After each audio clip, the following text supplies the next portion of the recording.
and surprising as it seems, he put this ahead of his political career. Sometimes politicians do those things.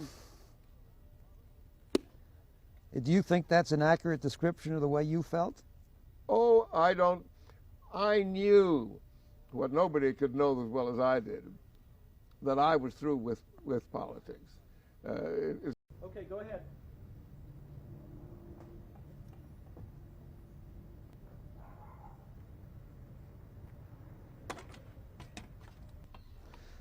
Mr. Ambassador, you first visited Vietnam, or Indochina, as it was called in those days, back in the 1920s. There was no uproar, there were no problems for the police, there was nothing of that kind. The only act of violence that I witnessed was one which my party committed against an enormous black snake. During the Eisenhower administration, were you involved in any way in Vietnam policy? Did you keep abreast of it? You were at the UN during that period.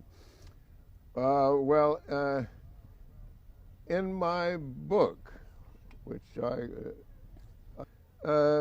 sending U.S. forces into Vietnam, and Eisenhower let them all talk, and the upshot was he was against it and we didn't do it. It's just as simple as that. Let's go on now to the period in which you went to Saigon as ambassador. Could you describe the events that led up to your appointment? How was the job arranged? How did President Kennedy know that you were interested in the job? I'll be glad to. In January, I think, or December, I said to Secretary of State, Dean Rusk.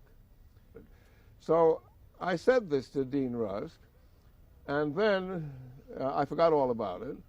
And then 6 months went by, or 7 months went by, and the number the number of young men in uniform began to go up, and some of them were being shot at and being killed, and they took me at Dean Rusk and President Kennedy took me at my word, and that was how that happened. Were you aware at that time that? But he is energetic and he has strong feelings about the United States, and surprising as it seems, he put this ahead of his political career. Sometimes politicians do those things. Do you think that's an accurate description of the way you felt? Oh, I don't. I knew what nobody could know as well as I did, that I was through with politics. It seems like a funny thing to say, because I had that big run in New Hampshire in '64, which I knew nothing about. But I was not interested in politics, and my desire was to serve and be of some help to these young men. I spoke very fluent French, which was a very useful thing in Saigon at that time.